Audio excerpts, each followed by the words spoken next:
នៅពេលដែលលោកអ្នកចង់ធ្វើការទូទាត់ទៅលើការកម្មង់ណាមួយលោកអ្នកអាចចូលទៅកាន់ផ្នែក Table View ឬចុចទៅលើតុណាមួយដែលលោកអ្នកត្រូវទូទាត់បន្ទាប់មកចុចទៅលើប៊ូតុង Check Out ដើម្បីចូលទៅកាន់ផ្នែកទូទាត់ឬលោកអ្នកអាចធ្វើការចូលទៅកាន់ផ្នែក Order ឬការកម្មង់ណាមួយដើម្បីធ្វើការទូទាត់ចុចទៅលើប៊ូតុង Check Out ដើម្បីចូលបន្តទៅកាន់ផ្នែកទូទាត់នៅក្នុងផ្នែកទូទាត់លោកអ្នកអាចធ្វើការពិនិត្យមើលនៅមុខម្ហូបដែលលោកអ្នកបានកម្មង់រួចតម្លៃនៃមុខម្ហូបការបញ្ចុះតម្លៃនិងការកំណត់ចំណាំផ្សេងៗនៅផ្នែកខាងក្រោមនេះមានបង្ហាញជាមួយនឹងតម្លៃសរុបរងការបញ្ចុះតម្លៃជាភាគរយនឹងទឹកប្រាក់តម្លៃពន្ធនិងតម្លៃសរុបចុងក្រោយជាប្រាក់ដុល្លារនិងប្រាក់រៀលធ្វើការជ្រើសរើសប្រភេទនៃការទូទាត់ណាមួយដែលអតិថិជនទូទាត់នៅផ្នែកខាងឆ្វេងរួចបញ្ចូលចំនួនទឹកប្រាក់ដែលបានទទួលនៅផ្នែកខាងក្រោមនឹងមានបង្ហាញជាមួយនឹងទឹកប្រាក់ដែលបានទទួលរួចចំនួនទឹកប្រាក់ដែលត្រូវបង្គ្រប់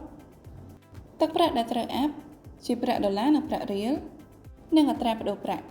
ក្រោយពីធ្វើការបញ្ចូលទឹកប្រាក់រួចរាល់សូមធ្វើការចុចប៊ូតុង Done ប្រសិនបើលោកអ្នកចង់ធ្វើការបញ្ចប់ការទូទាត់ដោយមិនព្រីនវិក័យប័ត្រចេញ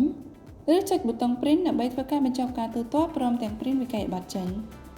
ក្រោយពីធ្វើការទូទាត់រួចសូមធ្វើការចុចប៊ូតុង Close ប្រសិនបើលោកអ្នកចង់ធ្វើការត្រឡប់ទៅផ្ទាំងដើមវិញឬចុចទៅលើប៊ូតុង Reprint ដើម្បីធ្វើការព្រីនវិក័យប័ត្រចេញបន្ថែម